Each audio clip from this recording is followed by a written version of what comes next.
The Whispering Vale. In the quiet town of Ravencroft, nestled between dense woodlands and misty hills, life had always moved at a slow and predictable pace. The residents were friendly but kept to themselves, and strangers rarely stayed for long. It was the kind of place where everyone knew everyone, at least, that's what they believed. Ethan Graves had lived in Ravencroft all his life. A 32-year-old journalist working for a regional newspaper, he often found himself chasing small-town stories, local fairs, lost pets, and the occasional burglary. But Ethan longed for something bigger, something that would finally prove his worth as an investigative reporter. One evening, while walking home from a late shift at the newspaper office, Ethan saw something unusual. A black van with tinted windows was parked outside the abandoned Silversmith estate, an old manor that had been empty for decades. The engine was running, and two men in dark suits were unloading wooden crates from the back. Curiosity got the better of him, and he hid behind a crumbling stone wall, watching. As the men carried the crates inside, the wind shifted, bringing a strange metallic scent to Ethan's nose. It smelled like blood. The investigation begins. Over the next few days, Ethan dug into the history of the Silversmith estate. According to town records, the last known owner, Victor Silversmith, had vanished under mysterious circumstances in the 1970s. The estate had since remained unclaimed, a relic of the past.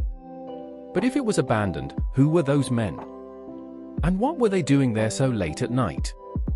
Determined to find out, Ethan began staking out the manor. Every few nights, the black van returned. More crates. More secrecy. The men came and went without a word, always careful, always moving quickly. His instinct screamed that something sinister was happening. A sinister revelation.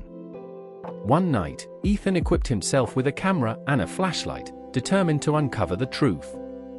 He sneaked onto the estate, creeping through the overgrown garden toward the side entrance. The door was slightly ajar. Inside, the air was thick with the scent of chemicals and something worse, decay. The floorboards groaned under his weight as he moved cautiously down a dimly lit hallway. Then, voices. Pressing himself against a cold stone wall, Ethan peered into a room where several figures in white lab coats surrounded a metal operating table. His stomach turned as he realized what lay on it, a man, unconscious, hooked up to machines, his body marked with incisions and surgical stitches. "Dr. Voss wants the next subject ready by dawn," one of the men said. Ethan's breath caught. He had heard that name before. Dr. Elias Voss had once been a renowned biochemist, but he disappeared years ago after being accused of conducting illegal human experiments. The room beyond was filled with cages, some containing animals, others empty. His pulse quickened. This was no ordinary smuggling operation. It was a secret biomedical research facility. The horrifying truth. Ethan barely had time to react before he heard footsteps behind him. "Lost, are we?" a voice drawled. Spinning around, Ethan found himself face to face with a tall man in a dark coat. His cold blue eyes glinted under the dim light. "You shouldn't be here," the man said. Before Ethan could move, pain exploded in his skull. Darkness swallowed him whole. A prisoner in the shadows. When Ethan came to, he was tied to a chair in what appeared to be an underground laboratory. The walls were lined with medical equipment, monitors displaying streams of incomprehensible data. Across the room, Dr. Elias Voss himself studied him with an unsettling smile. "You're quite the curious one, Mr. Graves," Voss said, his voice disturbingly calm. "Curiosity is a dangerous thing." Ethan struggled against the ropes. "What are you doing here? What is this place?" Voss tilted his head. "A necessary endeavor. Progress demands sacrifice." He gestured toward a nearby screen, showing grainy footage of patients, their bodies twitching unnaturally. "We are developing enhancements.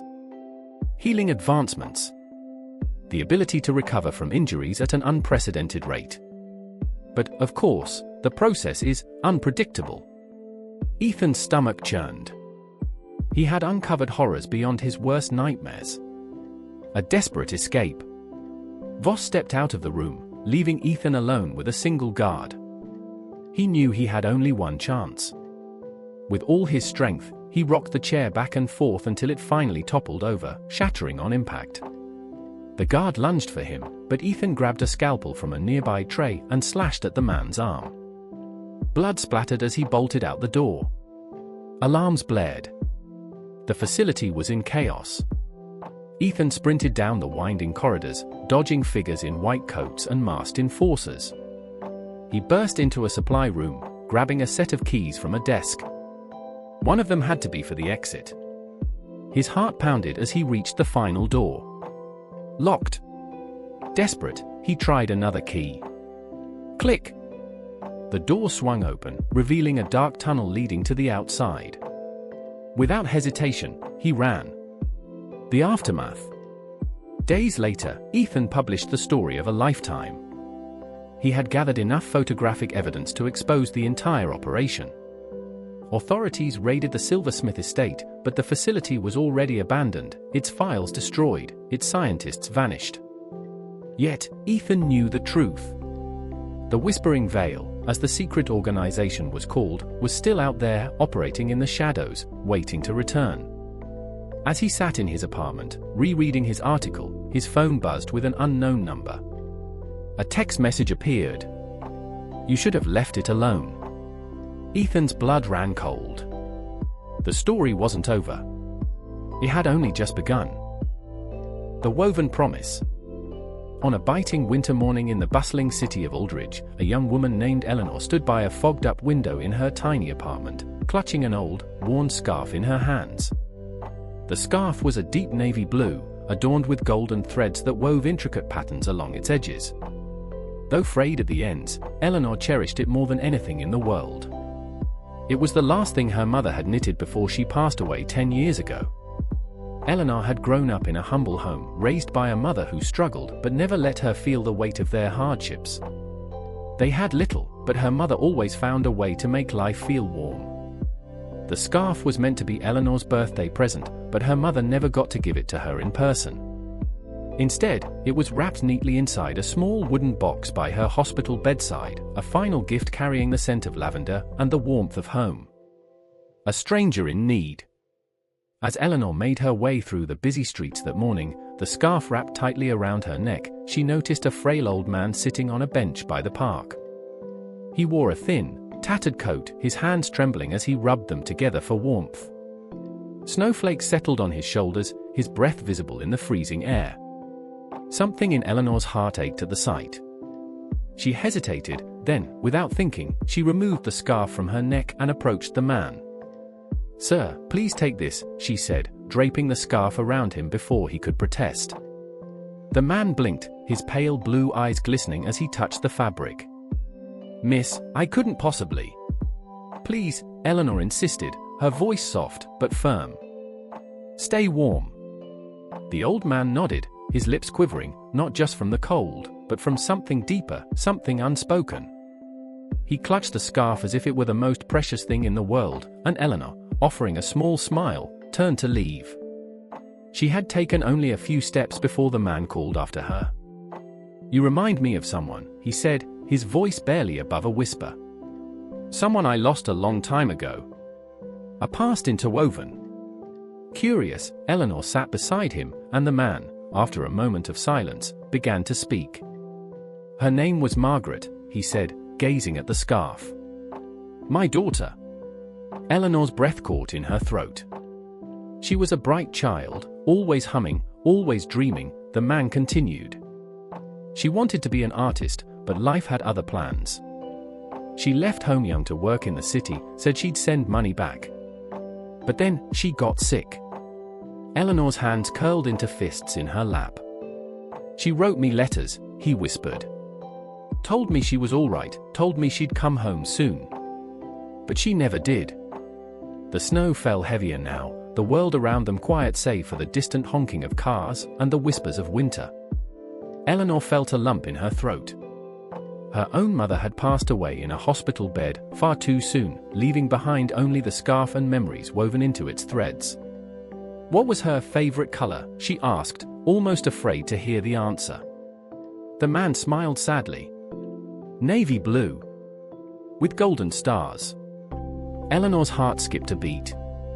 She looked at the scarf wrapped around him, her fingers trembling as they traced the golden embroidery. Her mother had always said she was inspired by the night sky, by the way stars glowed even in darkness. A memory surfaced, her mother humming as she knitted, murmuring about how the scarf was meant to bring comfort, to be a connection, a promise that even in absence, love remained. And now, in the hands of this man, that promise was fulfilled. A bond beyond time. Tears welled in Eleanor's eyes. She didn't know how, she didn't understand why, but somehow, impossibly, the scarf had found its way home. "Sir," she said softly, voice breaking. "My mother, her name was Margaret." The old man's breath hitched. He looked at her, truly looked at her, as if seeing a ghost. His hands trembled as they reached for hers. "My child," he whispered, disbelief and hope tangled in his voice. Eleanor nodded, tears spilling onto her cheeks. In the middle of that frozen park, amid a world that moved too fast, two souls found each other again. A father and daughter, separated by time and sorrow, reunited by a simple, worn piece of cloth that carried love through generations. The scarf had once been a goodbye, but now, it was a welcome home. And as they sat there, hands clasped together, the snow fell softly around them, as if the universe itself was bearing witness to the miracle of love enduring beyond all barriers. A new beginning. Eleanor and her father spent the following weeks making up for lost time. She moved him into her apartment, ensuring he was warm, fed, and safe. They talked for hours, sharing stories they had missed, the years of separation melting away with each word spoken. One day, Eleanor found herself at a yarn shop. She picked out the softest navy blue wool she could find, along with golden thread. That night, she sat by the fire, knitting with careful hands, just as her mother had once done. The scarf she created was longer, thicker, more complete. When she draped it around her father's shoulders, his eyes shimmered with unshed tears. This time, Eleanor whispered, "We're not losing each other." The past had been painful, but the future was theirs to weave anew, thread by golden thread. The eternal weave. As winter melted into spring, Eleanor and her father made a tradition of walking through the park each morning, a ritual of renewal. The scarf, now a symbol of connection, was worn with pride, a testimony to the love that neither time nor distance could sever. Life had taken so much from them, but it had also given them something immeasurable, the chance to start again. And as the sun warmed their faces and cherry blossoms bloomed around them, Eleanor knew that some promises were never truly broken. They were simply waiting to be found again. The shadow of deception. In the grand city of Veridale, where towering skyscrapers kissed the heavens and neon lights danced across the streets, a man named Nathaniel Carter had built a life most could only dream of. He had wealth, prestige, and above all, love, or so he believed. Nathaniel had grown up in the rough parts of town, raised by a single mother who worked tirelessly to provide for him. He clawed his way out of poverty, earning a scholarship to a top university, and eventually becoming one of the most successful entrepreneurs in the city. He was known not just for his business acumen, but for his kindness, always lending a hand to those in need. Yet, despite his success, he never let arrogance cloud his heart. And then came Evelyn Monroe, a woman who seemed like fate's perfect gift. A love that blinded. Evelyn entered Nathaniel's life like a soft breeze on a stifling day. She was intelligent, charming, and breathtakingly beautiful. She had an elegance about her, the kind that made heads turn whenever she walked into a room. But beyond her allure, she had an air of mystery, something that made her seem almost untouchable. Nathaniel fell hard. From their very first encounter at a charity gala, he was drawn to her like a moth to flame. Their love was passionate and consuming, the kind that made the world around them fade into the background. Nathaniel had never known love like this before, and for the first time in years, he felt truly happy. But love, he would learn, could be the sharpest of all weapons. Whispers in the dark. At first, the warnings were subtle. A friend making an offhand comment about Evelyn's past. A business partner raising an eyebrow at her involvement in Nathaniel's affairs. Small things, easily dismissed. "You're just jealous," Nathaniel would say, brushing off the concerns. After all, Evelyn had been nothing but loving to him. She stood by his side through thick and thin, supporting him when his company faced challenges, comforting him when the weight of the world felt unbearable. Then, odd things began happening. Nathaniel noticed discrepancies in his financial records.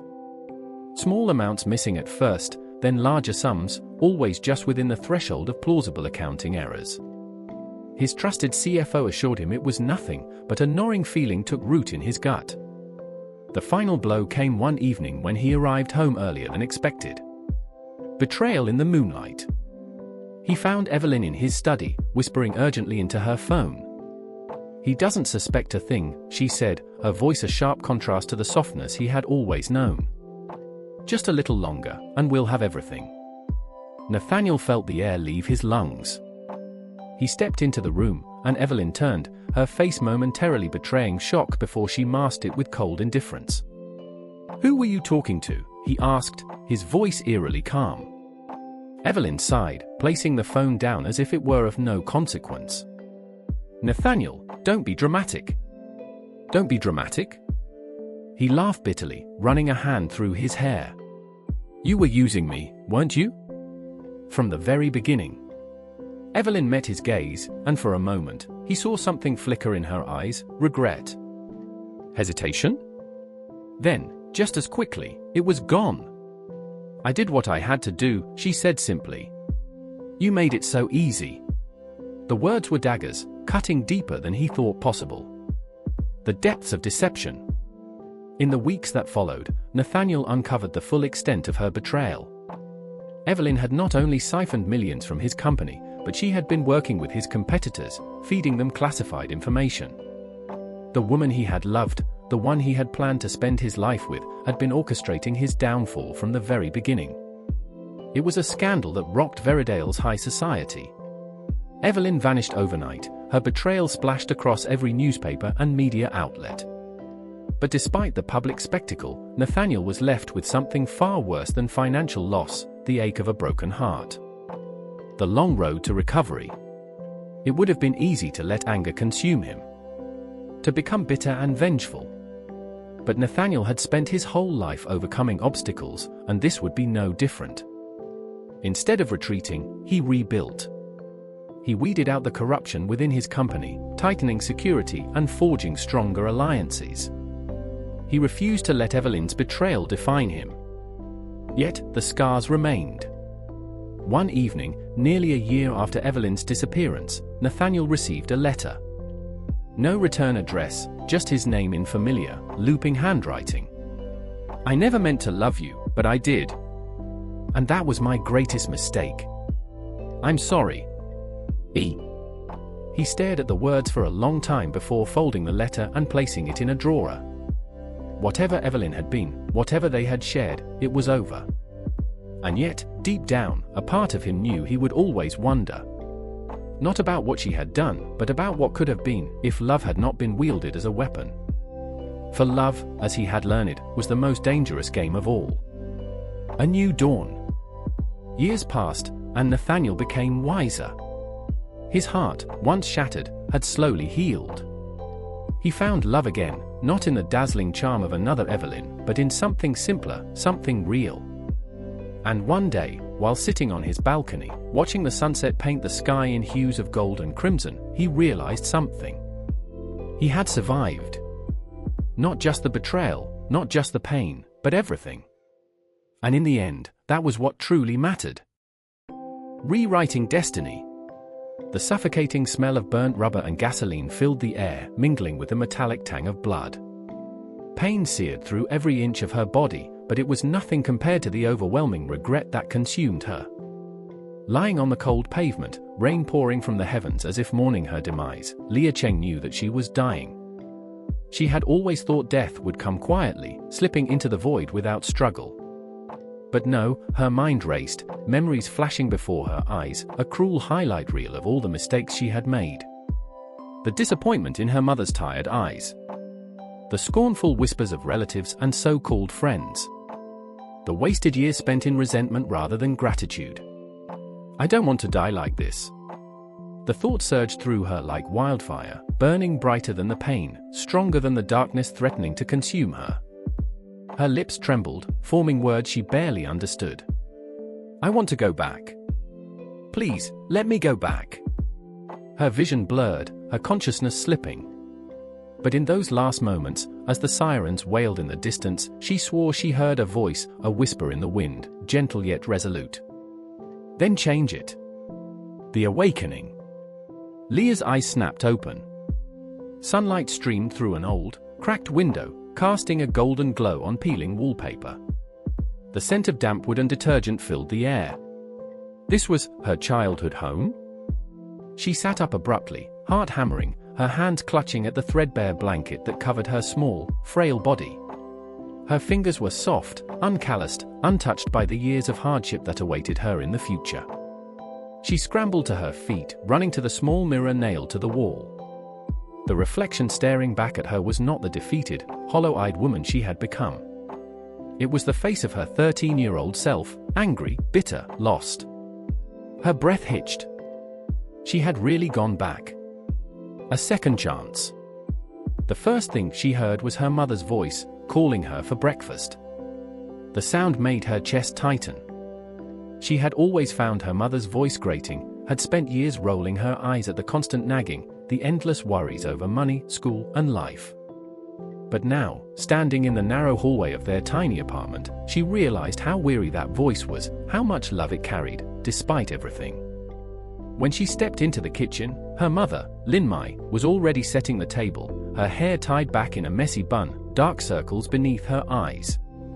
She looked exhausted, yet she still smiled when she saw Leah. Hurry up, eat before you're late for school. Tears burned at the back of Leah's eyes. How had she never noticed how much her mother had sacrificed? She worked day and night, facing humiliation from family members who belittled her for being a single mother, for not having a husband to properly raise Leah. And Leah, foolish and selfish, had done nothing but add to her burdens. Not this time. Ma, she whispered. I'm sorry. Linmai blinked, clearly startled. What are you apologizing for? Hurry up and eat. Leah sat down, but the food tasted different. Every grain of rice, every piece of stir-fried vegetables carried a weight she had never acknowledged before. This wasn't just a meal, it was her mother's love, her struggles, her determination to provide despite the odds. The road to change. She knew what awaited her if she followed the same path. A life of mediocrity, of wasting potential, of blaming everyone but herself. But she had been given a second chance, and she would not squander it. She studied harder than she ever had before.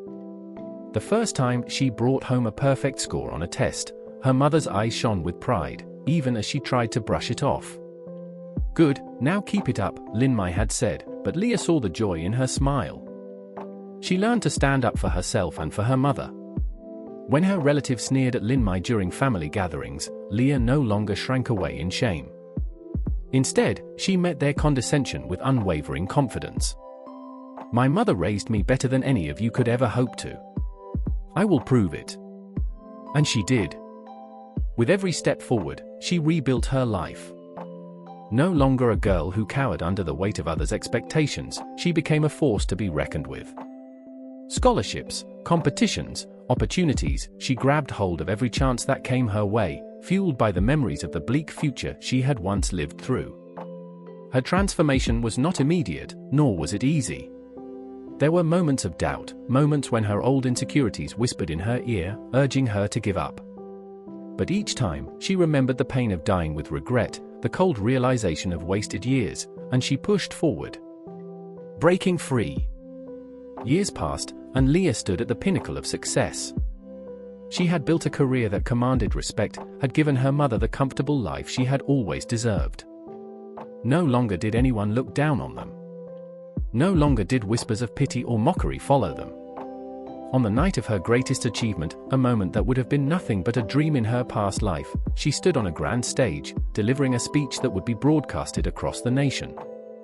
And in the front row, among the sea of people, was Linmai, tears streaming down her face. To my mother, Leah said, voice unwavering. Who never gave up on me, even when I failed her? This is for you. The applause thundered through the auditorium, but all she cared about was the way her mother clutched her chest, overwhelmed with pride and love. As Leah looked out at the future she had forged, she knew one thing for certain. She had won. Fate had tried to break her, but she had shattered its chains instead. This time, she had truly rewritten her destiny. Endless echoes. The first time Ethan Carter died, he thought it was a dream. He had been walking home late at night, the streets quiet except for the occasional flickering of neon signs. A sudden screech of tires, the blinding glare of headlights, and then nothing. Darkness swallowed him whole. Then, he woke up. Back in his bed. The same dim glow of the street lamp outside. The same distant hum of city life. His phone alarm buzzed at exactly 7 a.m. Everything was the same. For a moment, Ethan brushed it off as an intense nightmare. He got up, made coffee, and went about his day. But as he stepped out of his apartment, déjà vu struck him like a freight train. Every sound, every scent, every interaction, it was all identical to the previous day. And then he died again. This time, it was a slip on the subway stairs. A sharp pain. A rush of air. The impact. Darkness. Then. 7 a.m. His bed. His phone alarm. The cycle begins. Ethan tried to ignore it at first. But every time he met his end, whether by accident, misstep, or something more sinister, he always woke up at the exact same moment, in the exact same place. Days blurred into repetitions, each cycle an exact copy of the last, except for the small differences in his choices. Panic set in. Was he losing his mind? Was he trapped in some twisted version of reality? The rules weren't clear. He tried to test the boundaries, leaving the city, avoiding every possible danger, but no matter what he did, something always pulled him back. An accident, an unforeseen event, or simply falling asleep, all roads led back to 7 a.m. And then, on the 37th loop, something changed. A woman. The stranger in the loop. She was standing outside the coffee shop Ethan visited every morning. A woman in a dark green coat, her gaze fixed on him with quiet intensity. When their eyes met, she hesitated, then approached. "You see it too, don't you?" she asked. Ethan's breath caught. "What are you talking about?" "The loops. The resets." Her voice was steady, but he could hear the exhaustion beneath it. "You're not the only one trapped." Her name was Lillian, and she had been looping for longer than him. Years, she claimed, though she had lost count. They sat together in the coffee shop, speaking in hushed tones, exchanging experiences, theories, fears. "Why us?" Ethan asked, his hands trembling around his coffee cup. Lillian shook her head. "I don't know. But I do know one thing, there's a way out." Searching for the key. Over the next loops, they worked together, testing theories, mapping patterns. They tried everything, altering their actions drastically, seeking out others who might be trapped, even facing death deliberately to see if there were variables they hadn't accounted for.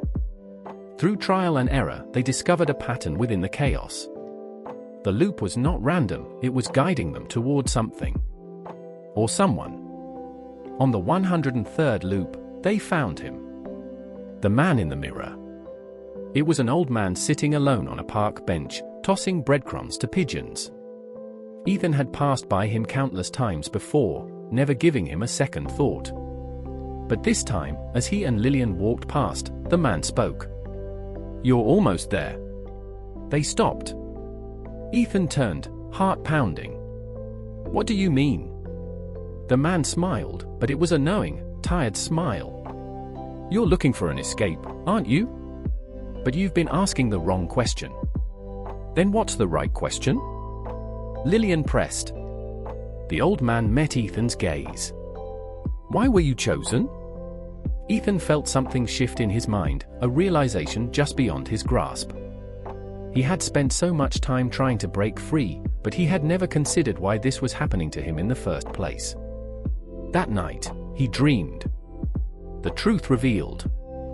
The dream was unlike anything he had ever experienced. He stood in an endless void, surrounded by echoes of himself, each version reliving a different fate, a different choice. Some happy, some tragic, some unremarkable. It was as if every possibility of his life existed simultaneously. And then, a voice spoke. "You have lived 1,000 lives, Ethan Carter. And you have failed each time." A figure emerged from the void, a shadowy reflection of himself, but older, worn, wise. "This cycle exists because you have yet to learn what must be learned." "What do I have to learn?" Ethan asked, desperation in his voice. The figure stepped closer. "That only you can decide." Breaking the loop. When Ethan woke up, something felt different. The air was sharper, the sounds more distinct. He met Lillian outside the coffee shop, and the look in her eyes told him she felt it too. "This is the final loop," she whispered. He knew, somehow, that she was right. They spent the day carefully, deliberately, following the old man's words. Searching not for an exit, but for the purpose behind their entrapment. As the night fell, they returned to the park, to the bench where the old man had been. But this time, the bench was empty. Ethan looked at Lillian. "I think I understand now." She nodded. "Me too." And as the clock struck midnight, a feeling washed over them, not the pull of another reset, but something else entirely. A weight lifting. A door opening. Light engulfed them, and for the first time in countless cycles, Ethan felt free. A new dawn. Ethan opened his eyes to a world that was no longer on repeat. The sun rose differently, the air felt new. He looked beside him, Lillian was there, real and solid, no longer a fellow prisoner of time. He smiled. They had finally woken up. The Enchanted Realm. A leap into the unknown. Eleanor Thompson never believed in fairy tales. As a 27-year-old librarian, she spent her days surrounded by books of magic and adventure, but she had long dismissed them as nothing more than whimsical stories. Real life had no room for enchanted forests, talking animals, or daring quests. That was until the day she fell through the mirror. It had been an ordinary evening. The library was quiet, the last patrons had left, and the only sound was the rhythmic ticking of the antique clock mounted on the wall. As Eleanor shelved the last book of the day, her fingers brushed against an ornate mirror tucked into the corner of the room, one she had never noticed before. A sudden gust of wind swept through the library, though the windows were shut. The mirror's surface rippled like water. Before she could step back, a force pulled her forward, and the world around her blurred into a cascade of colors and light. Then, darkness. When she opened her eyes, she was no longer in the library. A world of magic and mystery. Eleanor found herself in the middle of a dense forest, its trees taller than any she had ever seen. The air was thick with the scent of blooming flowers and the distant sound of flowing water. But what struck her most was the sky. It shimmered in shades of lavender and gold, and floating islands hovered in the distance, defying all logic. "Where am I?" she whispered, her voice swallowed by the vastness of the place. "You're in Eldoria, of course," a voice answered from behind her. Eleanor spun around, heart pounding. A fox stood on its hind legs, dressed in a waistcoat and carrying a pocket watch. His fur gleamed like silver under the glowing sky, and his amber eyes twinkled with amusement. "You must be the one the mirror chose," the fox continued. "Oh, how delightful! We've been waiting for you." The prophecy and the peril. As Eleanor followed the fox, who introduced himself as Lord Tobias, they arrived at a grand castle that seemed to be carved from the clouds themselves. Inside, a council of magical beings awaited, an elven queen with hair like spun moonlight, a towering minotaur with a gentle demeanor, and a tiny fairy who sparkled like a living star. "You are the one foretold," the elven queen declared. "The Mirror of Worlds has chosen you to restore balance to Eldoria." Eleanor blinked. "Restore balance? What does that mean?" The fairy, who introduced herself as Luma, flitted closer. "Our world is in danger. The Shadow King has stolen the heart of Eldoria, the very magic that sustains our land. Without it, Eldoria will crumble into darkness." Eleanor swallowed. This was impossible. She was just a librarian, not some mythical hero. But as she looked around at the desperate faces before her, she realized she couldn't simply walk away. "How do I stop him?" she asked, determination settling in her bones. The journey begins. With a map in hand and a satchel of enchanted supplies, Eleanor embarked on her quest. Her journey took her through enchanted forests, across shimmering lakes, and into the heart of forgotten ruins. Along the way, she encountered allies, a rogue swordsman cursed into a wolf, a sentient book that whispered secrets, and a girl who could control the stars with a mere thought. They traversed treacherous mountains where storms raged with unnatural fury, crossed bridges made of stardust, and delved into ancient ruins that whispered secrets of a forgotten past. The closer they came to the heart of Eldoria, the more dangerous their journey became. The Shadow King's forces were relentless. His minions, creatures of shadow and fear, lurked at every turn. More than once, Eleanor barely escaped with her life. Through trials of wit and courage, she unraveled the clues leading to the heart of Eldoria. It was hidden deep within the Abyssal Tower, a fortress said to be inescapable. The final confrontation. Reaching the tower was no easy feat. A storm of dark magic swirled around it, and the gates were guarded by monstrous creatures. But Eleanor had come too far to turn back. With her allies by her side, she stormed the tower. Magic clashed against magic, steel against darkness. At the very peak, she finally faced the Shadow King. He was nothing like she expected. He was neither monstrous nor grotesque, but eerily beautiful, his form shifting between shadows and light. "You do not belong here," he murmured, his voice like silk. "Why fight for a world that is not your own?" Eleanor tightened her grip on the enchanted dagger she had been given. "Because someone has to." The battle was unlike anything she had ever known. The Shadow King's power was overwhelming, but Eleanor had something he did not: hope. She wielded the magic of Eldoria itself, a power fueled by the bonds she had formed, the friendships she had forged. With one final strike, she plunged the dagger into the Shadow King's heart. Darkness exploded around her. A hero's farewell. When the light faded, the Shadow King was gone. The heart of Eldoria pulsed with renewed energy, and the land flourished once more. Eleanor stood victorious, but she knew her time in Eldoria was ending.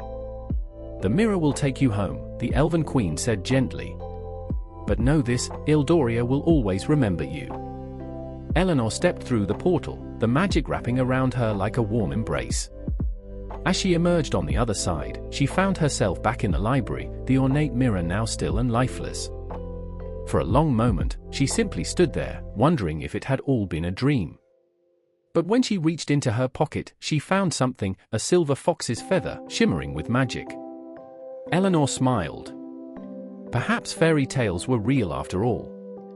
A new beginning. Though she was back in the world she had always known, something inside her had changed. The library felt smaller, the books less like fiction and more like whispers of forgotten truths. Every evening, she would return to the mirror, tracing its frame, hoping it would ripple once more. Then, one night, as the clock struck midnight, the mirror glowed. With a deep breath, Eleanor stepped forward. And this time, she didn't fall. She walked into the magic, into adventure, into the unknown, ready to write the next chapter of her story. The Metamorphosis of Simon Blackwell. An ordinary day, a not-so-ordinary incident. Simon Blackwell had always lived an exceptionally ordinary life. As a tax accountant in the grey city of Milford, he spent his days buried in ledgers and receipts, sipping lukewarm coffee while staring at columns of numbers. His life was a carefully arranged pattern of routine: wake up at 6:30 a.m., eat 2 slices of toast with a single boiled egg, leave for work at precisely 7:15 a.m., and return home at 6:45 p.m. Predictable. Safe. Boring. Until the day he turned into a goldfish. It started in the most ridiculous way possible, a fortune cookie. After an exhausting Friday at work, Simon decided to treat himself to takeout from the little Chinese restaurant across the street. He cracked open the complimentary fortune cookie, the tiny slip of paper reading in absurdly delicate handwriting. To truly understand the world, one must become a part of it, wholly, entirely, absurdly. He scoffed. What a load of nonsense. Then the world began to spin. A most unexpected transformation. Simon barely had time to register the change before he felt a sudden, cold splash. Water enveloped him. Gills fluttered against his neck, and his arms, where were his arms, his hands, fingers, legs, had disappeared. Instead, he found himself flapping tiny, translucent fins in an oversized fishbowl atop his own work desk. What the, he tried to say, but all that came out was a series of frantic bubbles. Panic surged through him as he flailed against the glass. He could see the outline of his office, the towering stacks of paper, the blinking red light on his phone indicating missed calls. But he, Simon Blackwell, a grown man, was now a tiny, shimmering goldfish trapped inside his own office. Had he lost his mind? A world viewed from below. Hours passed, and Simon swam aimlessly in circles, horrified but fascinated. His vision had narrowed to a peculiar fisheye lens, warping objects outside his bowl. The water muffled sound, making everything beyond seem distant and surreal. Occasionally, the cleaning staff passed by, but none noticed the frantic little fish flapping against the glass. Then, a shadow loomed over him. Mr. Grayson, his boss, was peering into the fishbowl with mild curiosity. The older man adjusted his spectacles, then tapped the glass. HMPH. Where did this come from? Grayson muttered to himself, rubbing his chin. Did Blackwell get a pet? Simon desperately swam in circles, trying to form letters in the water, but he had no control. Just meaningless splashes. The old man merely shrugged, then walked away, shaking his head. This was bad. A chain of unfortunate transformations. Simon didn't sleep that night. Could fish even sleep? He didn't know. But the next morning, something happened again. Another spin, another world shift. And suddenly, he wasn't a goldfish anymore. He was a cat. A sleek, black cat sprawled across his own desk, tail flicking in irritation. His world was different again, sharper, more attuned to movement. The flickering light above seemed more alive, and the sound of typing from the adjacent cubicles was almost deafening. Simon tried to cry out, but all that came was a low, annoyed meow. He leaped off the desk, claws clicking against the floor, darting between chairs as he navigated the unfamiliar yet familiar landscape of his workplace. No one paid him any mind. Perhaps the office had always had a cat, and he had just never noticed. Then, just as he began to get used to his new feline form, the world spun again. And he was a pigeon. The madness escalates.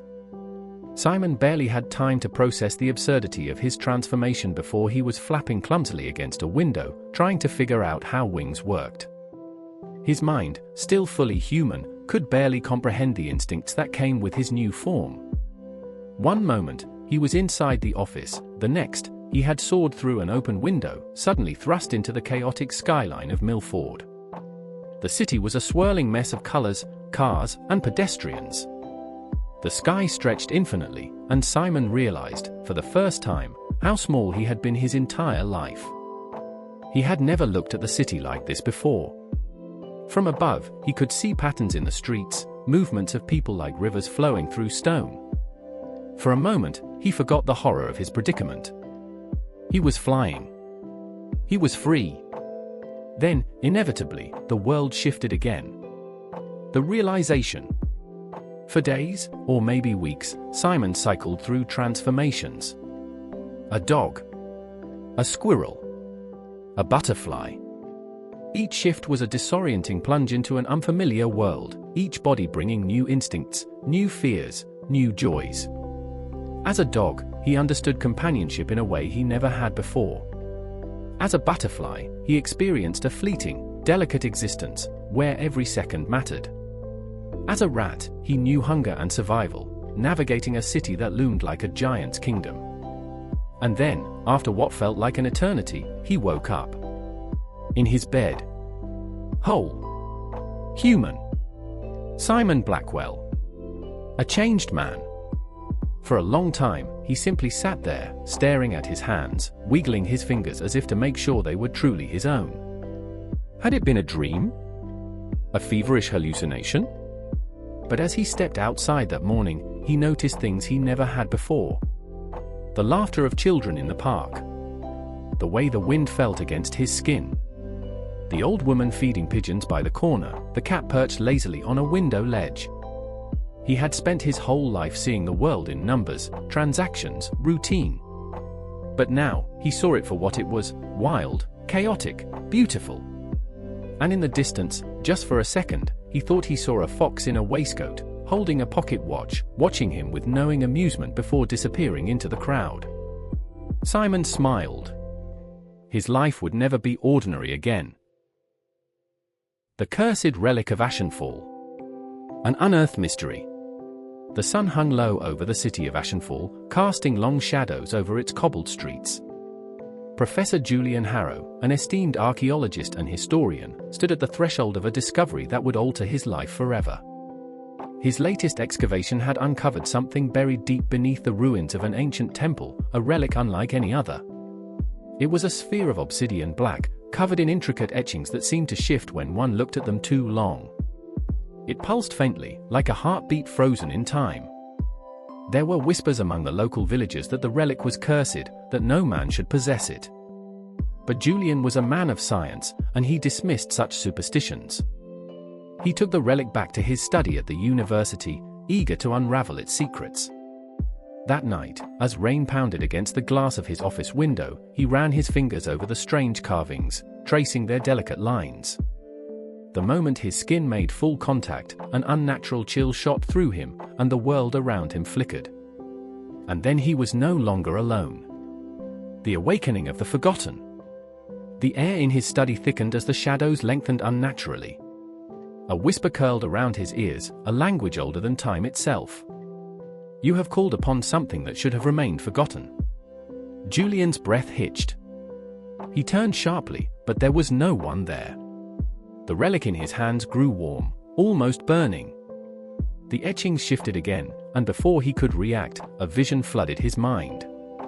A great kingdom, long lost to time.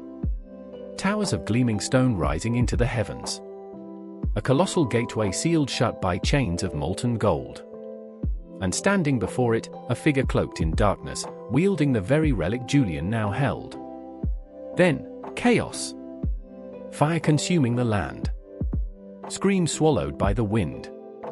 The vision shattered. Julian gasped, dropping the relic as he stumbled backward. The whispers in the room grew louder, insistent. Free us! The voices chanted in unison. The door to his study burst open. His assistant, Evelyn Clark, rushed in, her face pale. Julian, the relic, what have you done? A journey into the forbidden. Julian barely had time to explain before the lights in the study flickered and died. A sudden wind howled through the room, though the windows were shut. The relic, now resting on his desk, trembled violently. We need to leave, Evelyn urged, her instincts screaming danger. Julian grabbed the relic and nodded. Together, they fled the university, unaware that their journey had already been set in motion. The moment the relic had been disturbed, something had awoken, something that had been waiting for centuries. Through his research, Julian uncovered mentions of a long-forgotten civilization, the Order of the Veil. The relic, known as the Heart of Umbra, had once belonged to them. Legend spoke of its ability to bend time, rewrite fate, and open doors that should never be opened. If the legends are true, Julian murmured, then we're holding the key to something beyond comprehension. But they were not the only ones searching for it. The shadowed pursuers. That night, Julian and Evelyn were ambushed. A group of robed figures descended upon their hideout, their faces hidden beneath hoods embroidered with golden symbols. They spoke in a tongue Julian barely recognized, words of warning, of demand. "The Heart of Umbra does not belong to you," their leader hissed. "It must be returned before the cycle repeats." Julian clutched the relic to his chest. "And what cycle is that?" The leader hesitated, as though revealing too much would shatter reality itself. But the hesitation was brief. With a snap of his fingers, the room darkened, and a force pulled Julian and Evelyn into another vision. They stood upon a battlefield of ash and bone. The sky was fractured, bleeding light. Towers crumbled as monstrous beings, made of shadow and fire, tore through a city of gold. And at the center of it all, himself. Julian watched in horror as a version of himself wielded the Heart of Umbra, using it to tear through reality itself, bringing forth an ancient horror long sealed away. The vision faded. The leader's voice was grave. "This relic does not grant power. It grants ruin. A choice that defines fate." Julian and Evelyn barely escaped that night, fleeing deeper into the ruins of Ashenfall. They had to decide, destroy the relic, or uncover its true nature. Evelyn, ever the skeptic, argued for its destruction. "We don't know what we're dealing with. We don't know how much of what we've seen is even real." Julian hesitated. His entire life had been dedicated to the pursuit of knowledge. Could he really walk away from the greatest discovery of all time? Then, the relic pulsed again, and Julian knew they had no choice. The final confrontation. Following the visions, Julian and Evelyn arrived at the long-lost ruins of the Order of the Veil. The gateway from his visions loomed before them, its molten chain still intact. The closer they got, the stronger the whispers became, begging, pleading. Julian held the relic aloft. The air crackled as the chains began to loosen. But before he could go any further, Evelyn's hand closed over his wrist. "Think about what you're doing," she urged. "Think about what you saw. If you open that gate, are you prepared for what comes next?" He hesitated. And in that moment, he saw it all, the destruction, the cycle of ruin, the power of the relic not as a gift, but as a curse. With all his strength, Julian turned and hurled the relic into the depths of the ruined temple. The ground trembled, the sky roared, and the gateway sealed itself once more. The whispers turned into anguished cries before fading into silence. The relic was gone. The cycle had been broken. The aftermath. Days later, Julian sat in his study once more, staring at the empty space where the relic had once been. The weight of what he had done pressed against him, but for the first time in weeks, there was peace. Evelyn entered, a knowing smile on her lips. "So, what now?" Julian exhaled. "Now? Now, I find a new mystery. But this time he may be one without ancient curses." They both laughed. Outside, the city of Ashenfall carried on, blissfully unaware of how close it had come to oblivion. And deep beneath the ruins, the Heart of Umbra waited, silent, patient, watching. For some doors, once opened, are never truly closed. The Forgotten Echoes of Love. A chance encounter. It happened on an ordinary Wednesday afternoon in a quiet little cafe on the corner of Maple Street. The golden autumn leaves danced outside the window, casting flickering shadows onto the wooden floors. Soft jazz hummed in the background as people chatted in low murmurs, sipping their coffee, lost in their own little worlds. Elena was one of them. She had always preferred solitude, finding comfort in books rather than people. With a steaming cup of cappuccino in one hand and her sketchbook open on the table, she was completely absorbed in her drawings. Then, a voice broke through her bubble. "Excuse me, but you look kind of familiar." She looked up, her heart skipping a beat.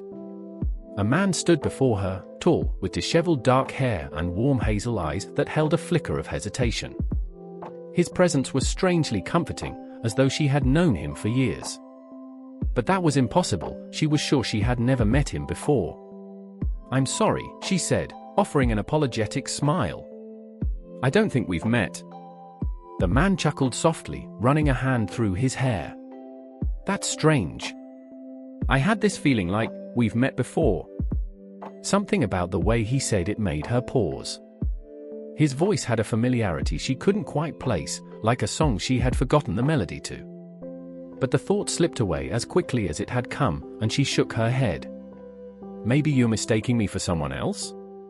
The man hesitated before offering his hand. I'm Daniel. Elena, she replied, shaking it. And with that simple exchange, the wheels of fate began to turn once more. A connection rekindled. Despite the peculiar feeling of déjà vu, Elena found herself meeting Daniel again. It started with chance encounters, bumping into each other at the bookstore, crossing paths at the park.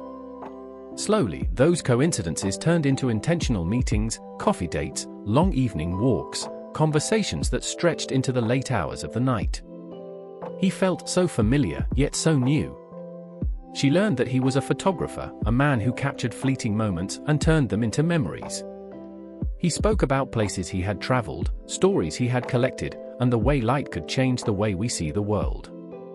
She, in turn, showed him her sketches, the way she captured people's emotions in delicate strokes.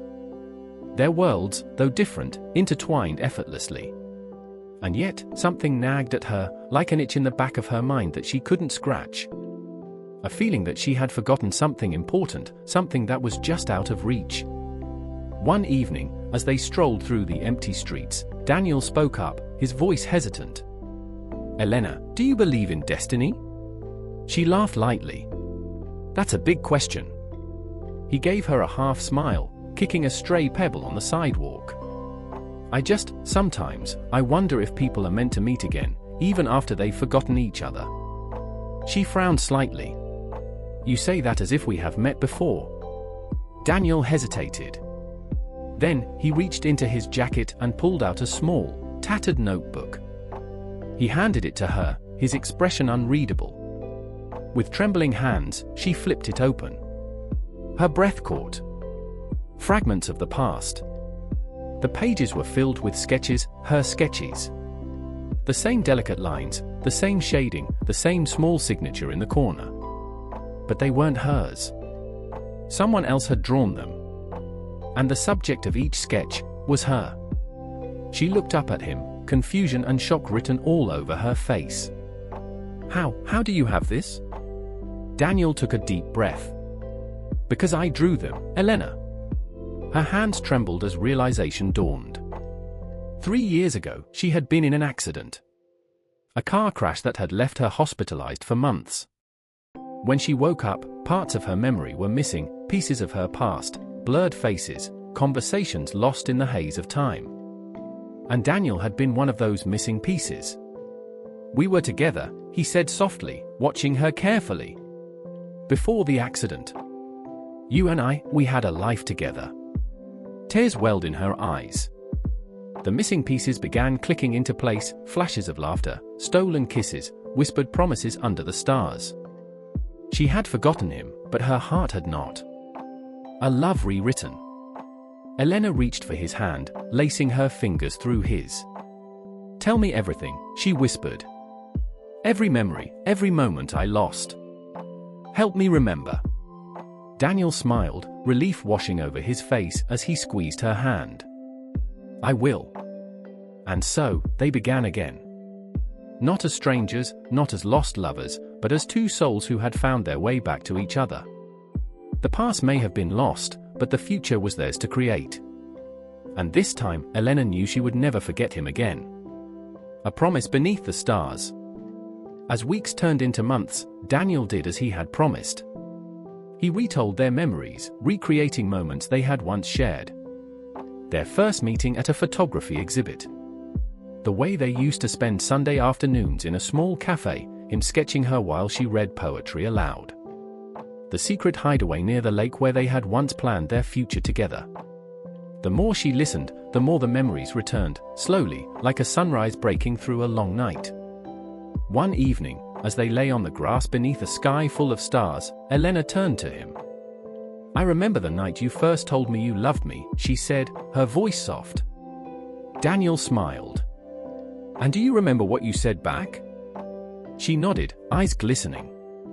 I said I would love you for 1,000 lifetimes. He pulled her closer, pressing a kiss to her forehead. Then let's start this lifetime right. And as the stars shone above them, their love story began once more, this time, never to be forgotten. The secrets within the canvas. A brush with the past. The first time Evelyn Langley laid eyes on the painting, she felt an inexplicable shiver run down her spine. It had arrived unceremoniously in an old wooden crate, covered in dust and bearing no identifying marks.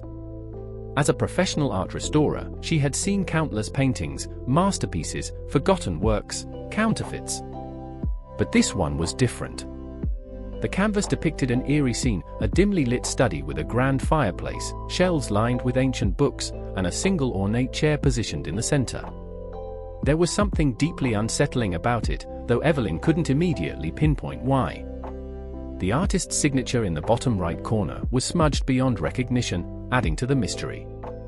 This came from the Wexley estate, her assistant, Oliver, informed her. It was stored in a hidden compartment in their attic. No record of it exists. Evelyn frowned. The Wexley estate was infamous, a century-old mansion that had been abandoned for decades. Rumors swirled about its last owner, an eccentric painter named Alastair Wexley, who had disappeared under mysterious circumstances. His paintings, though rare, were known for their haunting quality, often depicting scenes that seemed to change upon repeated viewing. She took a step closer, running her fingers along the cracked frame. For the briefest moment, she swore she saw movement in the painted shadows. An unsettling discovery. That night, Evelyn couldn't sleep. The painting lingered in her mind, its unsettling presence creeping into her thoughts. Finally, unable to ignore the feeling gnawing at her, she returned to the studio. She set up her tools, adjusted the light, and began examining the painting more closely. Something wasn't right. The texture of the brushstrokes was inconsistent, as if layers had been hidden beneath the surface. With delicate precision, she began removing the top layer of paint.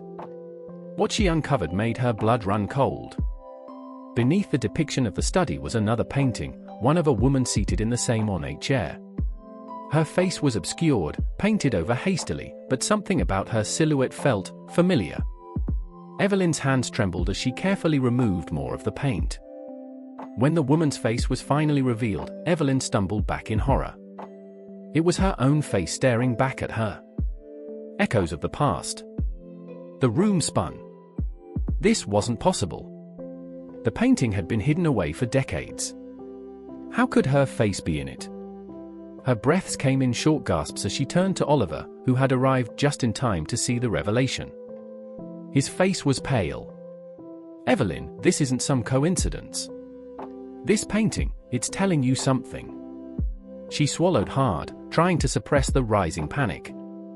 There has to be an explanation. Maybe it's a distant relative who looked like me. But deep down, she knew that wasn't true. Desperate for answers, Evelyn delved into the history of Alastair Wexley. She searched old archives, letters, and anything she could find about his final days. The more she uncovered, the more disturbed she became. Alastair had been obsessed with capturing souls in his paintings. His journal entries were filled with cryptic notes about preserving moments, about painting people so vividly that they could never truly fade. Some of his contemporaries had dismissed him as delusional, while others whispered darker rumors that his paintings weren't just art, but prisons. Prisons for the souls he captured. The truth revealed. Evelyn couldn't ignore the growing unease. She returned to the painting, determined to find more clues.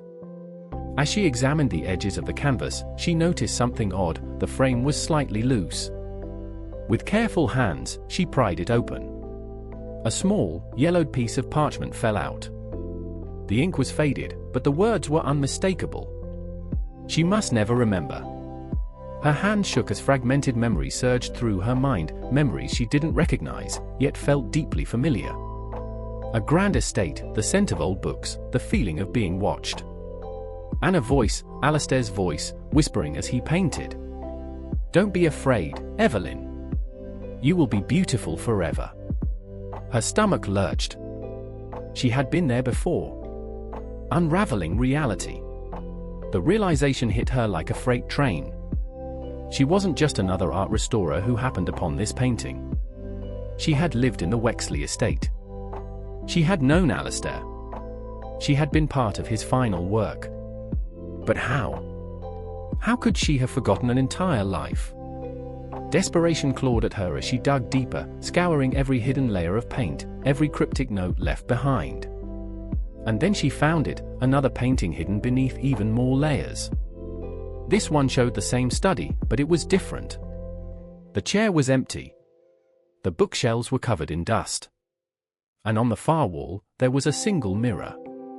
Evelyn stepped back. Her heart pounded in her chest. The mirror wasn't just part of the painting. It was real. A reflection of something beyond the canvas. She turned slowly, her breath caught in her throat. And there, in the dim light of her studio, a full-length mirror stood where none had been before. Its surface rippled like liquid. The choice! Evelyn knew, deep in her soul, that stepping through that mirror would mean uncovering the full truth. But did she want to? Oliver placed a hand on her shoulder. "You don't have to do this," he murmured. "Whatever's on the other side, you might not come back."